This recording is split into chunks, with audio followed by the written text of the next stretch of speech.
Hi, welcome to the Richard Gabili YouTube channel, and for today's tutorial, I will be teaching you on how to turn on and off tap to wake on iPhone X. But first, guys, subscribe to this channel and don't forget to hit the subscribe button and the bell to notify you for the new updates. And let's start.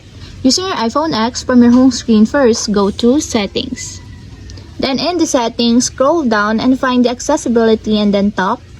Then in the accessibility, scroll down again and go to physical and motor section and then tap the touch. Then in this part in the touch, scroll down and then find the tap to wake, and as you will see, there's a switch button located on the side of it. Then all you have to do is just tap it to enable until it becomes green.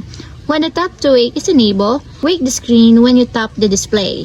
And if you want to disable or turn off, just tap again the switch button just like this.